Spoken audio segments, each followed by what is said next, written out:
amis, j'enchaîne les vidéos aujourd'hui. Je ne sais pas si vous la recevrez le même jour, mais c'est pas grave.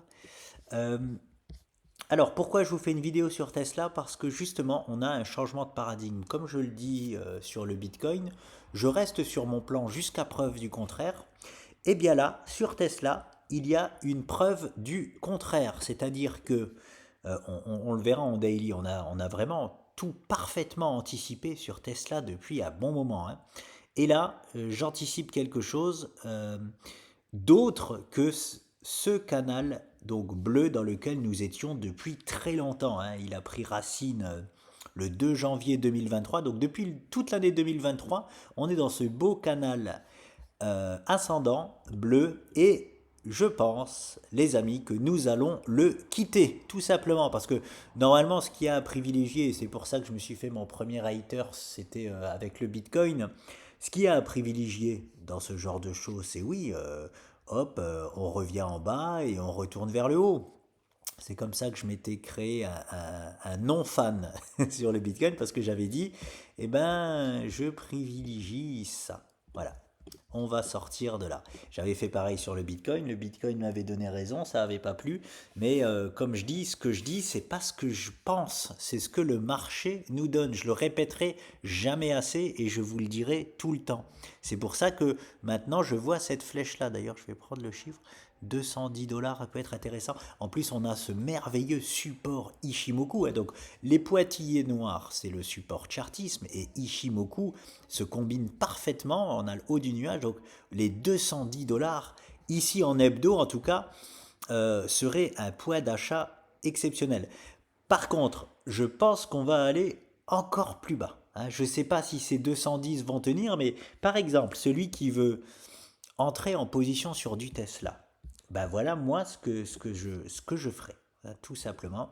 Et ben j'en prendrai ici dans cette zone là où je dis les 210 $, mais j'en prendrai aussi sur, je vais vous montrer en daily, sur l'objectif peut-être principal qui serait, on va voir, hein, mais plutôt de revenir sur cette ligne-là. Donc carrément sur ce bas du nuage. Ce serait un petit cataclysme sur Tesla, mais donc aux alentours des... ici, donc j'aurai, on va dire, c'est de l'hebdo, une, deux, trois, oui, allez, on va dire aux alentours des 175 $. Donc, je me le note. Je me note 210 et 175. Ça, c'est ce qu'on voit en hebdo. Mais l'important, c'est maintenant. Ce qu'on va aller voir maintenant en daily parce qu'on va avoir un objectif bien précis. Donc, je vais quand même me le noter. Et ça, je le fais en direct parce que bah, vous voyez, je ne l'avais pas fait. Donc, j'ai dit 210 et 175. Je vais le mettre ici. 210 et 175. Ça, c'est ce que je vois en hebdo. Alors, pourquoi je nous vois baissier? Maintenant, on rentre dans le vif du sujet.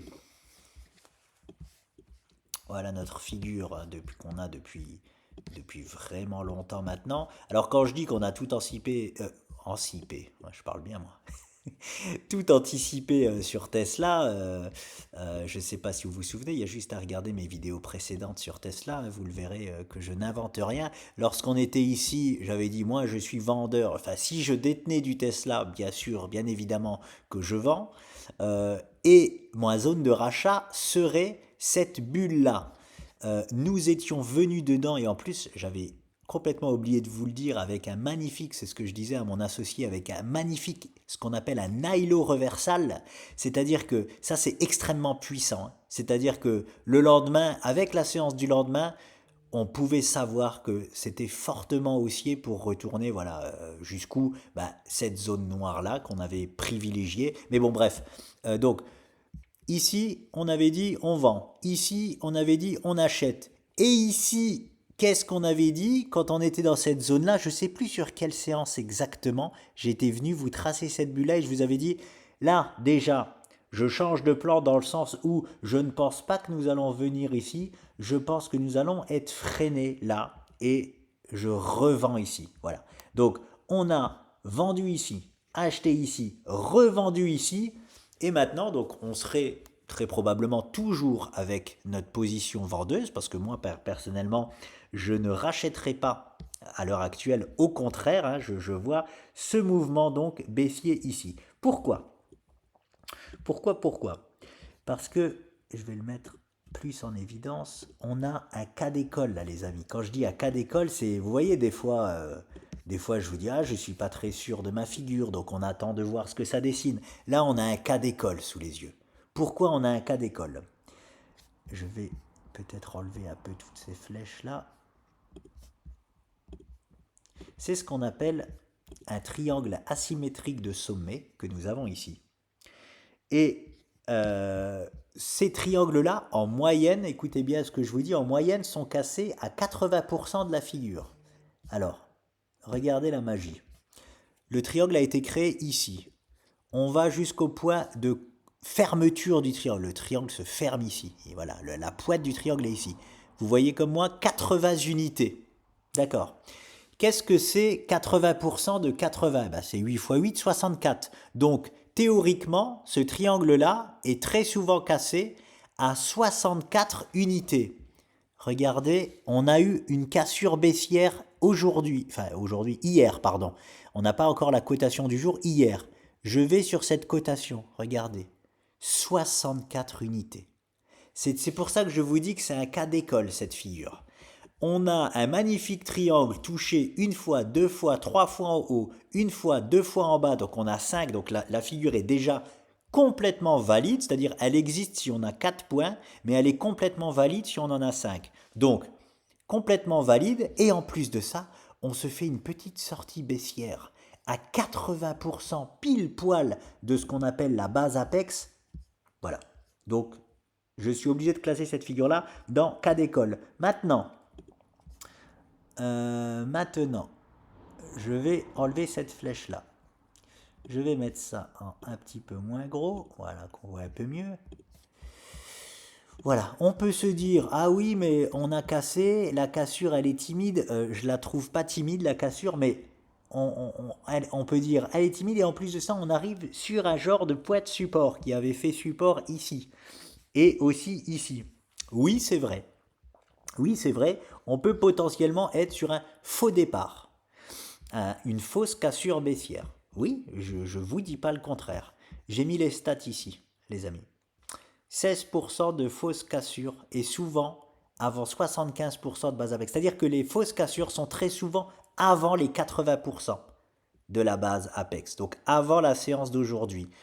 Mais voilà, donc oui, on est potentiellement dans une fausse cassure baissière, mais c'est que 16% des cas. Voilà. Donc voilà, moi pourquoi je serais short sur Tesla. Hein, en tout cas, toujours.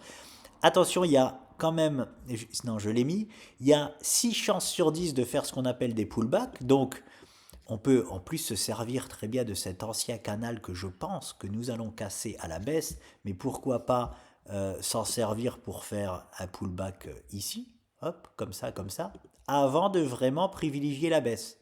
Voilà. 6 chances sur 10, n'oubliez pas de faire ce genre de choses, de pullback.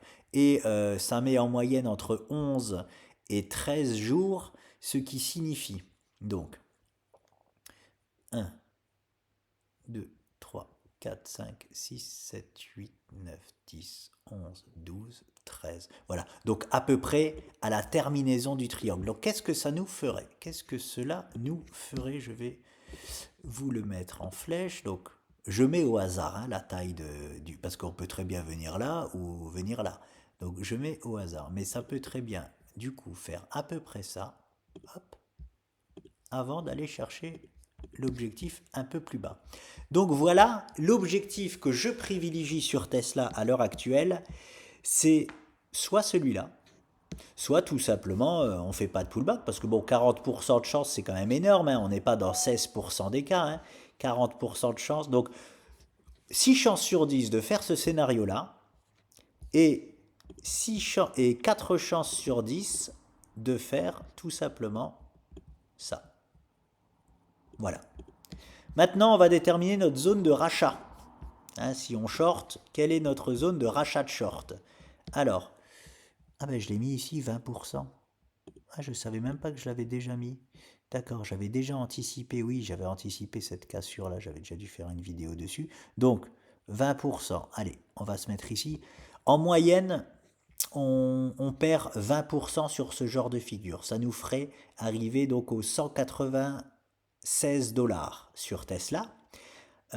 Et on prend l'objectif principal de la figure qui est celui-ci. Voilà. Et voilà. Et comme par magie, ça nous fait rallier cet ancien support hebdo limite ancestral, c'est-à-dire très vieux. Enfin, j'exagère. Pardon, j'exagère quand je dis ancestral, très vieux support. Euh, qui serait la zone des 175 dollars que nous voyons aussi donc en hebdo. Donc, voilà pour moi la zone à privilégier sur.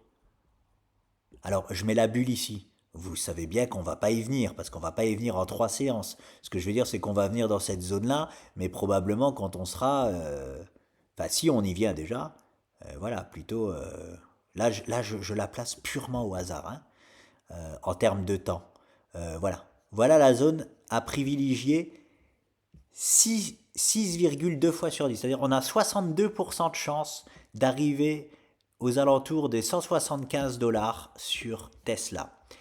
Mais on a aussi donc une zone principale, faut pas l'oublier, ici les 210. Attention, on a une zone de support ici. Donc ce que je veux dire, c'est que je rachèterai Tesla ici et aussi les 20%. Bon, je vais faire une plus grosse bulle, hein. Je vais faire. Voilà. Et donc si je transforme, je rachèterai ma position ici, puis ici. Voilà ce que je privilégierai, pardon, sur Tesla. Et si je fais une bulle énorme, et on peut très bien faire ce genre de choses, je l'ai fait sur un autre short qui était AMX, c'est-à-dire que moi je vois clairement la zone là, et je vois aussi zone principale qui est ici. Voilà, voilà tout simplement ce que je vais faire. Je vais enlever les autres bulles, et je vais laisser tout simplement celle-ci. Donc oui, je suis short sur Tesla. Voilà. Et voilà ma zone, hop, principale de rachat de Tesla. C'est-à-dire, voilà, dès qu'on arrive dedans, on peut. Qu'est-ce qu'on privilégie tout au plus? Bah, je préfère privilégier les 20%, moi, parce que c'est en moyenne 20%. Ici, même si on a 6,2 chances sur 10 d'y arriver, voilà, je préfère prendre des gains, quand même, assurer mes gains, on va dire, un peu avant. Mais en tout cas, toute cette zone-là est une zone parfaite pour racheter sa position pour les shorters. Donc, encore une fois, je ne sais pas si ça s'arrêtera là, la chute de Tesla, mais croyez-moi que quand on va arriver dans cette bulle, il va se passer quelque chose.